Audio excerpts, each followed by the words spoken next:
बोलना है आपको? नो। अरे बैठ जाओ गोगाई साहब, 5 तारीख को काउंटिंग है यार, बैठ जाओ अभी। अरे 4 तारीख को काउंटिंग है, बैठ जाओ। कर्नाटक, आंध्र प्रदेश, तेलंगाना, तमिलनाडु और केरला जो काल्पनिक एक दक्षिण उत्तर करा है, इसके 5 राज्य हैं, उसकी 543 सीटों में अभी स्ट्रेंथ है 129। ये देश को इस तरह के नैरेटिव से, उत्तर दक्षिण के नैरेटिव से टुकड़े टुकड़े नहीं करना चाहिए, इससे ऊपर उठना चाहिए। ये क्या कहना चाहते हैं? राजीव गांधी तो नेहरू जी, इंदिरा जी और अब राजीव गांधी, उन्होंने यहाँ पर अपने जीवन का सबसे लंबा भाषण मंडल आयोग का विरोध करने में किया, अपने जीवन का सबसे। सारी चीजें छोड़कर आज फिर से विरोध कर रहे हैं। 5वीं बार इंडिया अलायंस की पार्टियां विरोध कर रही है। मान्यवर, ये देश की महिलाएं कभी नहीं, जब ये चुनाव में जाएंगे, महिलाओं का आक्रोश उनको सामना करना पड़ेगा और रास्ता नहीं मिलेगा। मान्यवर,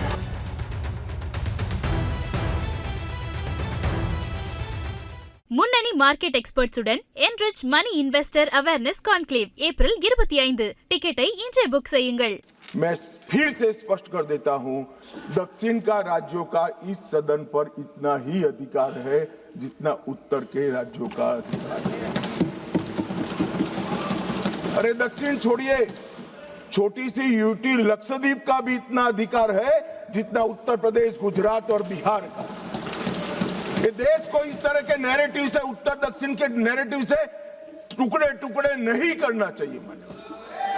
इससे ऊपर उठना चाहिए। ये क्या कहना चाहते हैं कि ये सदन में जो व्यक्ति बैठता है वो ये सोचता है कि किस राज्य से मैं आ रहा हूं। मान्यवर, हम शपथ लेते हैं तो मन से लेते हैं। जो संविधान हाथ में लेकर शपथ लिए हैं वो उत्तर दक्षिण का भेद कराना चाहते हैं, हम नहीं होने देंगे। मान्यवर, जो भी सदस्य यहाँ शपथ लेता है वो भारत को अक्षुण्ण रखने की शपथ रहता है, पूरे भारत के कल्याण की शपथ लेता है। वो अपनी कॉन्स्टिट्यूएंसी, अपना राज्य, अपना धर्म, अपनी जाति की शपथ नहीं लेता है। और ये क्या नैरेटिव फैलाया, और ये मानते हैं कि ये नैरेटिव से हमारी पॉपुलैरिटी हो जाएगी, बाल सफेद हो जाएंगे, या नहीं बैठ पाओगे, नहीं हो पाएगा। देश के अंदर विभाजन कर कर कोई सत्ता प्राप्त नहीं कर सकता।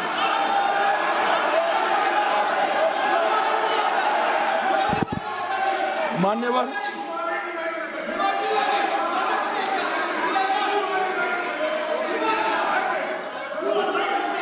बैठ जाओ। गुस्सा क्यों खा रहे हो?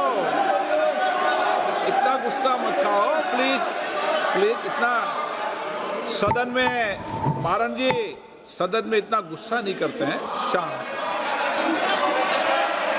मान्यवर,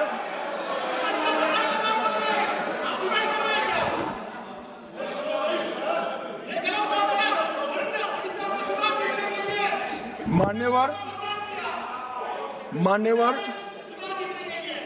जोर से बोलने से, बोलना है आपको? मैं बैठ जाता हूं, बोलो चलो। नहीं, उनको बोलने दीजिए ना, प्लीज। नो।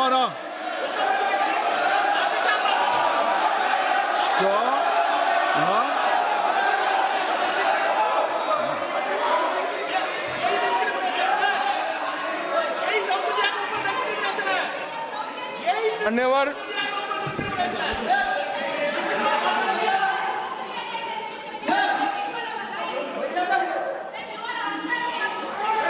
मान्यवर, मान्यवर,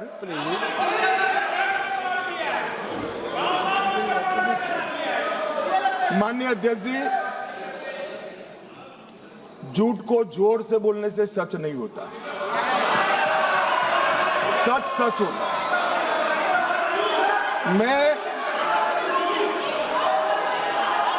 मैं बड़ी शांति से समझा रहा हूं कि ये परिसीमन आयोग और संवैधानिक सुधार के लिए ये नैरेटिव फैलाया जा रहा है। आज भी सभी लोग बोले हैं कि इससे दक्षिण के राज्यों का प्रतिनिधित्व की दृष्टि से नुकसान होगा। मैं ये बात कर रहा हूँ, वो हकीकत नहीं है। अब जब मैं हकीकत नहीं है कहता हूँ तो कल मैंने डिटेल बताया था, मगर फिर भी भाषण पढ़े जाते हैं फ्यूचर में। ये नैरेटिव तोड़ने के लिए जरूरी है कि मैं एक लाइन में समझाऊंगा।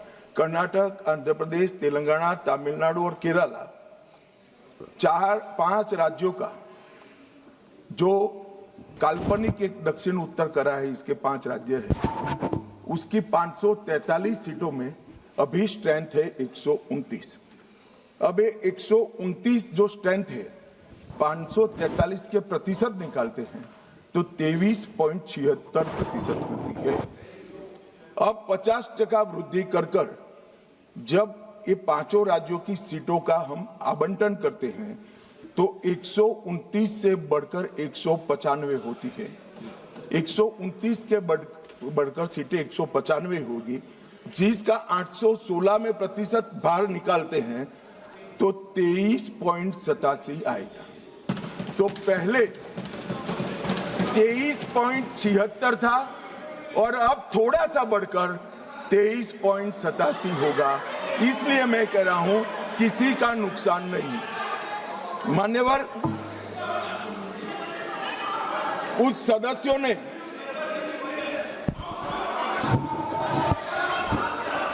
मान्यवर आप पारित कराने की सहमति दो, अभी पेश करा देंगे। हाँ, 1 घंटा रुक जाएंगे। चलो माननीय गृह मंत्री बता दो इनको, 1 घंटा रुक जाएंगे। कहीं तैयार है? 50% का बिल 1 घंटा रुक जाएंगे। पेश तैयार हो तो कर दें इनको। 1 सेकंड बैठ जाओ। बैठो। राजा जी एक मिनट मुझे सुनो। बता दो इनको। अगर इस बिल का विरोध करने का कारण 50% लिखित में चाहिए तो 1 घंटा सदन बंद कर दिए, मैं ऑफिशियल अमेंडमेंट लेकर आता हूं मान्यवर, मगर बिल पारित करने का वो वादा करते हैं। अब वेणुगोपाल जी बताए क्या बिल पारित करेंगे? चलिए, सहमत हो? सदन में बात कर लेते। सहमत हो? अभी अमेंडमेंट लाएंगे। चलो सर, शुरू करते हैं आगे।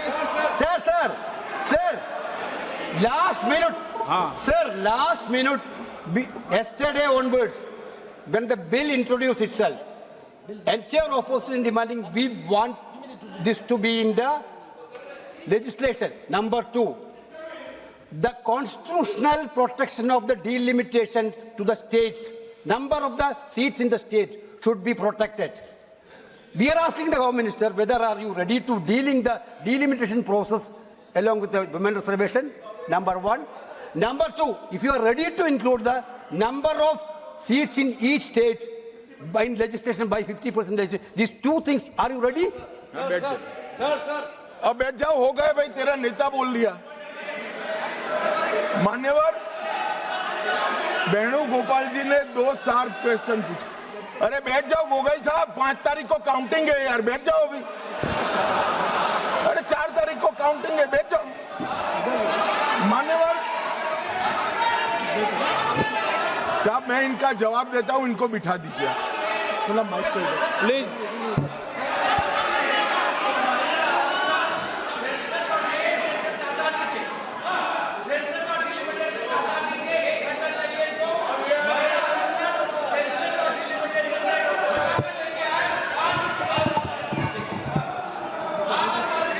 अखिलेश जी से पूछ लेना।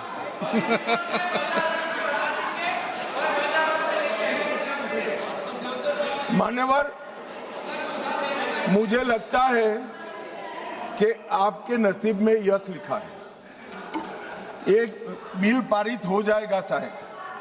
मान्यवर, वेणुगोपाल जी ने 2 चीजें करी कि एक तो 50% आरक्षण और 50% सीटें बढ़ाई जाएगी, उसको बिल में शामिल करने के लिए ऑफिशियल अमेंडमेंट लाने के लिए तैयार हो। हाँ जी, मैं तैयार हूं।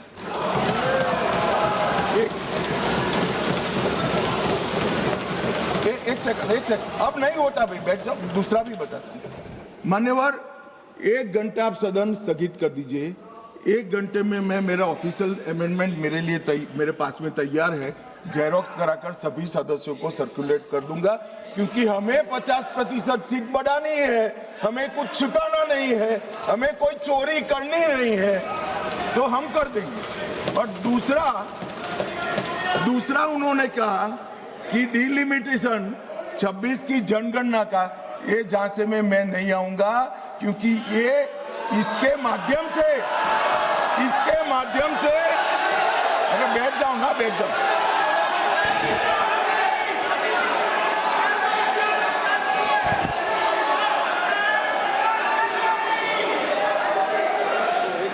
क्या कई बार है ना, सदन में भी फैसले हो जाते हैं, इसलिए सदन में फैसला कर लो।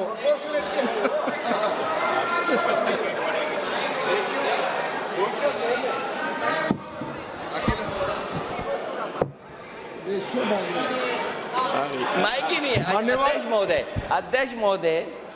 अध्यक्ष महोदय, क्योंकि आपने कहा और माननीय मंत्री जी कुछ बात रख रहे हैं और हमारी तरफ से कोई बात आई है, अभी तक 11 साल का जो अनुभव है लगभग, अध्यक्ष महोदय, अगर भारतीय जनता पार्टी ये लिख करके दे देगी कि हम महिला प्रधानमंत्री बनाएंगे, तब भी हम इन पर भरोसा नहीं करेंगे। कि राहुल गांधी जी की अनुपस्थिति में कांग्रेस पार्टी ने जो प्रस्ताव रखा है वो एक बहुत सुहाना जाल है, महिला आरक्षण को फिर से एक बार 29 के पहले नहीं होने देंगे। इसलिए मान्यवर, ये जो कहते हैं कि हमारे राज्यों का समान भार होना चाहिए, मैं सहमत हूं। महिला आरक्षण 29 के पहले ही करना चाहिए, 29 के बाद ले जाने के लिए इनका षड्यंत्र सफल हम नहीं होने देंगे। मान्यवर, मैं समझ रहा हूं कि ये वोट नहीं देंगे तो महिला आरक्षण का बिल गिर जाएगा, मगर इस देश की महिलाएं देख रही है, उनके रास्ते का रोड़ा कौन है वो देख रहे हैं। मान्यवर,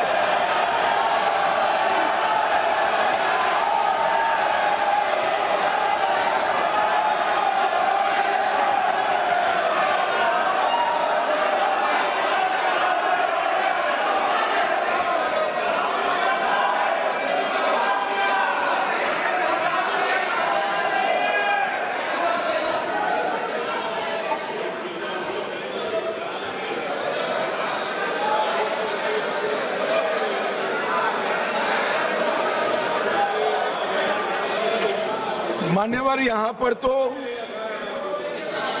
शोर शराबा कर बच जाओगे, मगर माताओं बहनों का जो आक्रोश आपके खिलाफ है ना, जब मैदान में जाओगे तब मालूम पड़ेगा। भागते हुए रास्ता नहीं मिलेगा, चुनाव में जब जाएंगे तब मालूम पड़ेगा, मातृशक्ति हिसाब मांगेगी।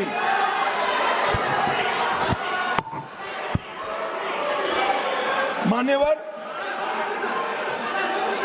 यहां कुछ सदस्यों ने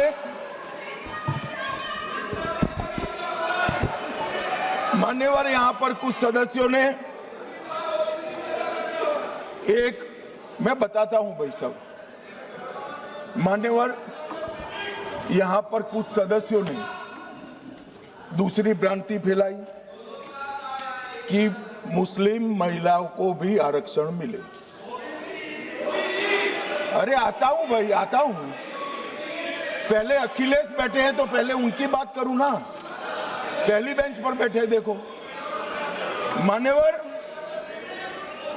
मैं यहां सरकार की, संविधान की और भारतीय जनता पार्टी की नीतियों की पॉलिसी के बारे में स्पष्ट करना चाहता हूं। भारतीय संविधान धर्म के आधार पर आरक्षण को स्वीकार नहीं करता है।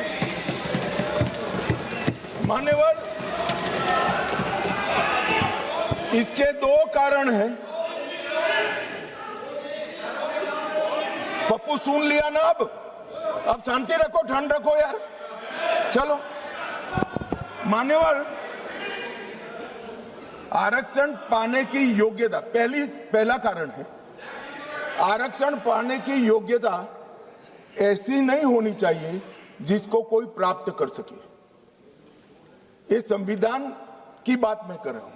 अगर आज कोई अन्य धर्म का व्यक्ति है जिसको आरक्षण मिलता है, यहां नहीं मिलता है, और अगर वो मुस्लिम बन जाता है तो उसको आरक्षण मिलेगा।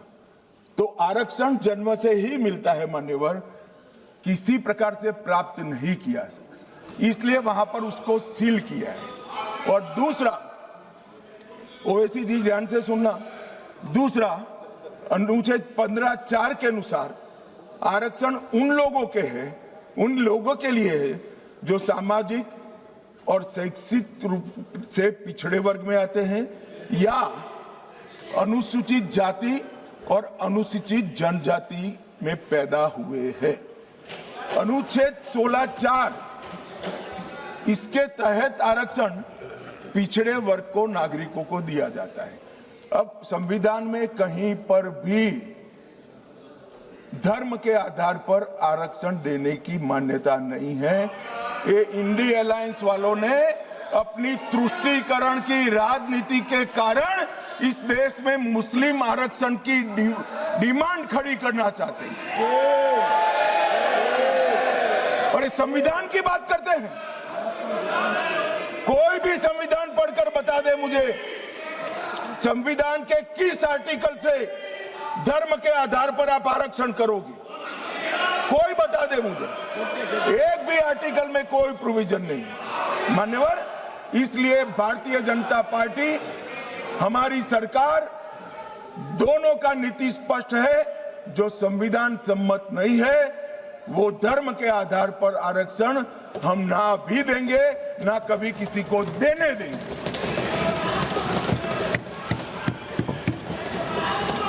मान्यवर, अब मैं ओबीसी की बात करता हूं, सुनो ना, सीट बदल देनी पड़ेगी पप्पू जी। मान्यवर, इस देश में ओबीसी का सबसे बड़ा कोई विरोधी पार्टी है तो मैं बिल्कुल कंफ्यूजन के बगैर कह सकता हूं, कांग्रेस पार्टी है। इन्होंने चौधरी चरण सिंह और सीताराम केसरी का अध्यक्ष का, दोनों को काल पूरा नहीं कर रहे। 1957 में, ध्यान से सुनना, अखिलेश जी कहां बैठे हो आपको मालूम होना चाहिए। 1957 में काका साहेब कालेलकर समिति के सुझाव आए जो ओबीसी को आरक्षण देते थे। उन्होंने काका साहब कालेलकर समिति के पूरे सुझावों को ठंडे बस्ते में डाल दिया।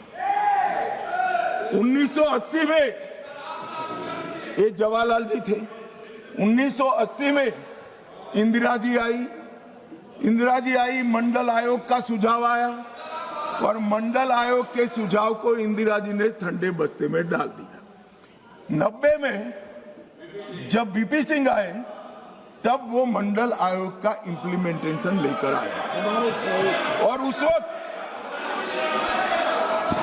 वक्त मान्यवर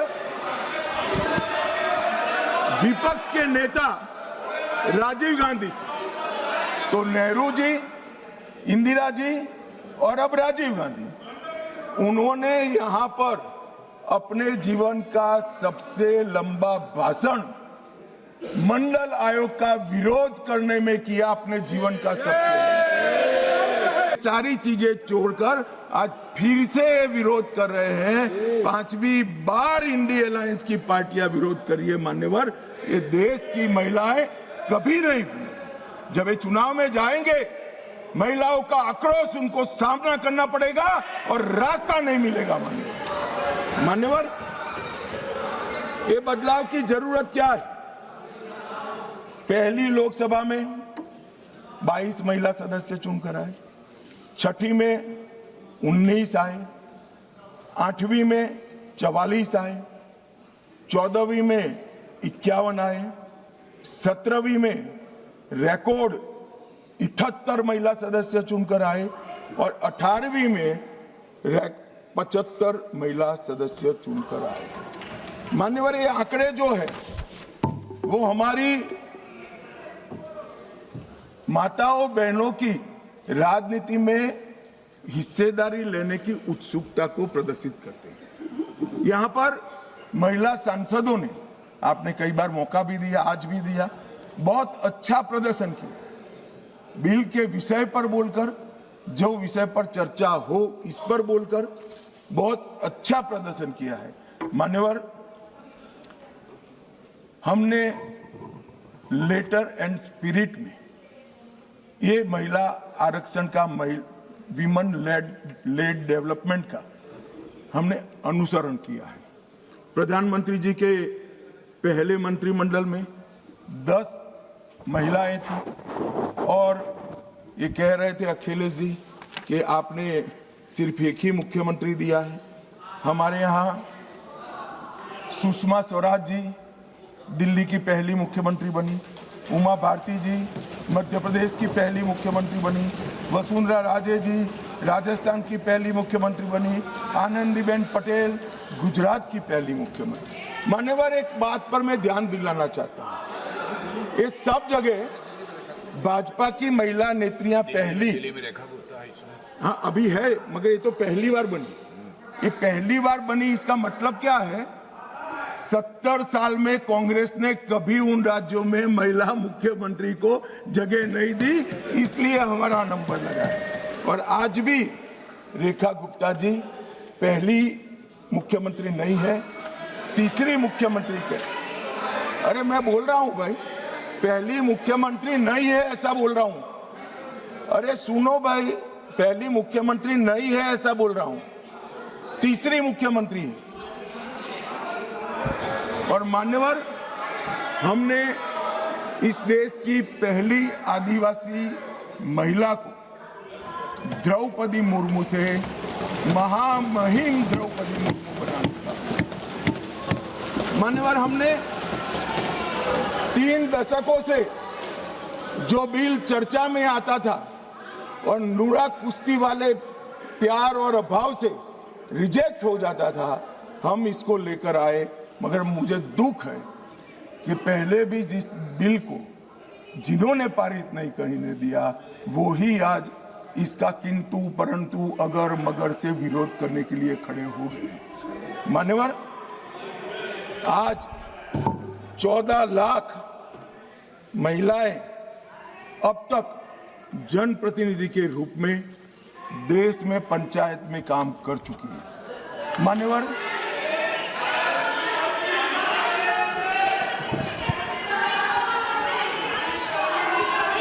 क्या बोल रहे हैं?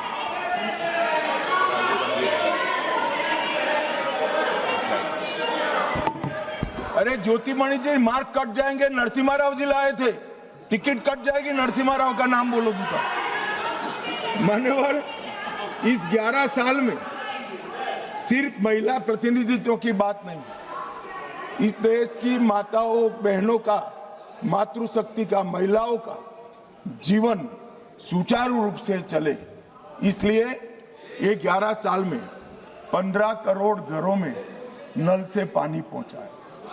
मान्यवर, नल से पानी पहुंचता है तो सबसे ज्यादा फायदा माताओं बहनों को। 10 करोड़ महिलाओं को उज्ज्वला दिया गया, 12 करोड़ शौचालय बनाए गए, 7 करोड़ 26 लाख सुरक्षित मातृत्व दिया गया, 52 करोड़ पीएम मुद्रा योजना की महिला साहसिक बनाई गई, 4 करोड़ में से 75% माताओं बहनों को घर देने का काम नरेंद्र मोदी जी ने।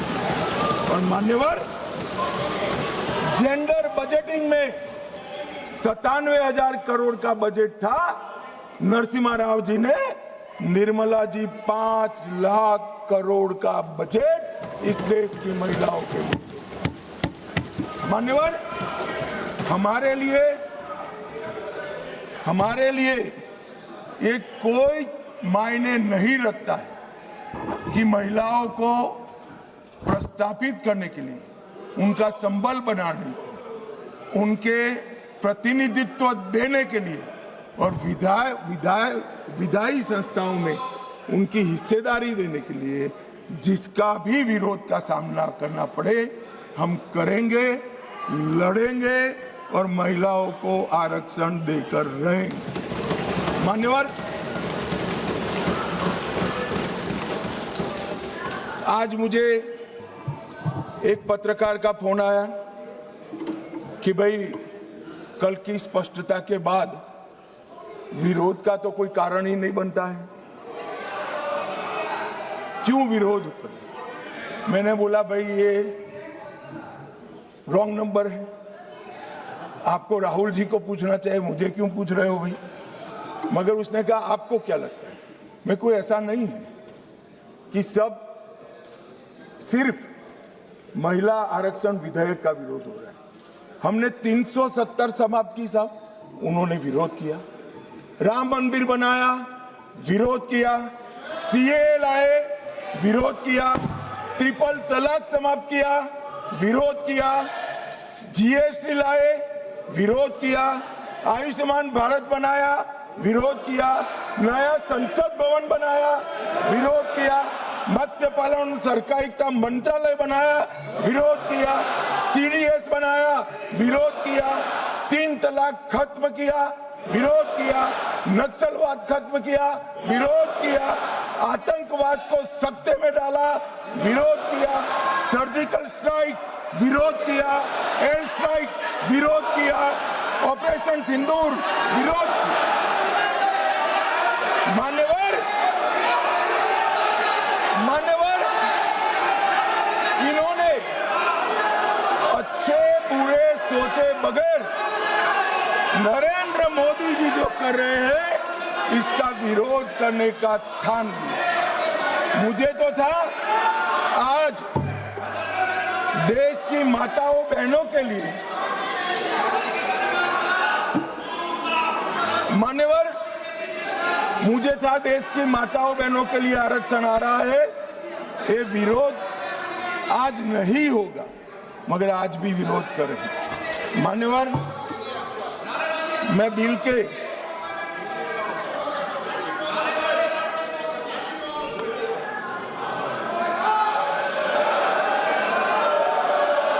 नारेबाजी मत करिए प्लीज, प्लीज।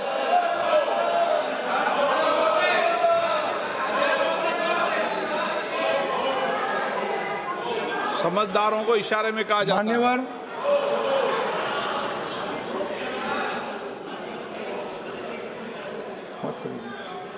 मान्यवर, बिल के ये कन्विंसिंग कर रहे हैं। सुरेश जी, अरे यार छोड़ो। सुरेश जी, कन्विंसिंग मत करो, वोट डरने वाला है। मान्यवर, कन्विंसिंग मत ये जो बिल मेरे साथी अर्जुन मेघवाल जी लेकर आए हैं, इसमें अनुच्छेद 81/1 में संशोधन प्रस्तावित है। इससे 550 से लोकसभा के सदस्यों की संख्या 850 तक की जाएगी। मान्यवर, अनुच्छेद 81(2)(b) उसको भी कोई बदलाव के बगैर हम कह रहे हैं, इसका जिक्र मैं बाद में करूंगा। अनुच्छेद 81(3) में जनसंख्या को नवीन जनगणना के अनुसार परिभाषित करने का जो है, उसमें हम प्रोविजो क्लॉज लगाते हैं और इसको समाप्त करते हैं। इसके साथ 170A जो राज्य विधानसभाओं की न्यूनतम और अधिकतम सीटों को निर्धारित करता है, उसको जस का तस रखते हैं। 170(2) समानता के सिद्धांत राज्य विधानसभा निर्वाचन क्षेत्रों में जो है, इसके अंदर हम बदलाव करते हैं। और ये सारे बदलावों का मूल उद्देश्य है कि 50% सीटें हर विधानमंडल और संसद में बढ़ाकर माताओं बहनों को 33% आरक्षण दिया जाएगा। मान्यवर, मैं अभी बताया कि 2023 में सर्वसम्मति से ये बिल पारित हुआ है। मगर आज किंतु परंतु अगर मगर से कांग्रेस पार्टी पीछे हो रही है। मान्यवर, इसके मुझे दो ही कारण दिख रहे हैं कि ये बिल नरेंद्र मोदी जी ला रहे हैं। अगर ये महिला आरक्षण होता है तो देश की माताओं बहनों में मोदी जी को यश मिले। मान्यवर, मोदी जी ने बड़ा हृदय कर एडवर्टाइज देकर उनको यश देने का कह दिया, फिर भी ये नहीं मानते हैं। मान्यवर, उनको लगता है कि महिलाएं ज्यादा मोदी जी को वोट देती है, उनको क्यों भला रिजर्वेशन दे। तो मैं बताता हूं कि आप रोक नहीं। आज ये 23 में इस सदन में से देश की महिलाओं को जो वादा किया था 23 में 33% आरक्षण का, irrespective of party, irrespective of member, पूरे सदन ने वादा किया था, इससे पीछे हट रहे। मान्यवर, ये पहली बार नहीं हो रहा, ये साबानों में भी पीछे हट गए, ट्रिपल तलाक में भी पीछे हटे। और अब तक जितनी बार महिला आरक्षण आया वो पीछे हटे। मान्यवर, मैं अभी भी, हमारे नेता ने तो कहा कि भाई अंतरात्मा की आवाज से वोट करिए। ये अंतरात्मा की आवाज का नारा नरेंद्र मोदी जी का नहीं है, इंदिरा गांधी जी का है। मगर मोदी जी को थोड़ा समझ फेर हो गया। उस वक्त विरोध पक्ष में अटल जी, अडवाणी जी थे। यहाँ आत्मा ही नदारद है, अंतरात्मा कहां से लाना। मान्यवर, ये रूथलेस पॉलिटिक्स करते। महिलाओं को आरक्षण मिलेगा, इसका यश किसको मिलेगा, इसके लिए आप महिलाओं का आरक्षण लटका रहे हो। चुनाव में जहां जहां जाओगे, इस देश की महिलाओं का आक्रोश आपको सहन करना पड़ेगा, फेस करना पड़ेगा और रास्ता भी नहीं। मान्यवर, मैं, आप इस सदन के कस्टोडियन हो, अभिभावक हो। मैं टीवी पर विपक्ष के नेता का भाषण सुन रहा था। आपकी जिम्मेदारी है कि ये सदन की गरिमा पूरे देश में और विश्व में बनी रहे। मान्यवर, ये जो भाषा है सदन की मर्यादा तोड़ने वाली, आप क्या भाषा उपयोग, कायर है, आप सरेंडर कर रहे हो, आप मुझसे डरते हो, अपशब्दों का प्रयोग होता है, असंसदीय शब्दों की भरमार लग जाती है। सदन में कोई आंख मारता है, कोई मुस्कुराकर बैठता है। मान्यवर, सदन के रास्ते पर चाय पकोड़े खाते हैं। सदन के रास्ते पर किस प्रकार का विपक्ष के नेता का बिहेवियर, किस प्रकार की भाषा है, क्या वो समझते हैं कि ये भाषा को देश नहीं सुन रहा है? ये भाषा को देश सुन रहा है। आपकी और आपकी पार्टी दोनों का परिचय देश को हो रहा है। मान्यवर, संवैधानिक संस्थाओं का अपमान करते हैं, फ्लाइंग किस कर देते हैं, धक्का मुक्की करते हैं, बाहर जाकर बयानबाजी करते हैं कि सरेंडर हो गए। स्पीकर को बार बार रोकना पड़ता है और सत्र छोड़कर विदेश चले जाते हैं। मान्यवर, मैं इतना जरूर कहता हूं कि ये भाषाओं में तीव्रता से भावनाएं व्यक्त नहीं होती है।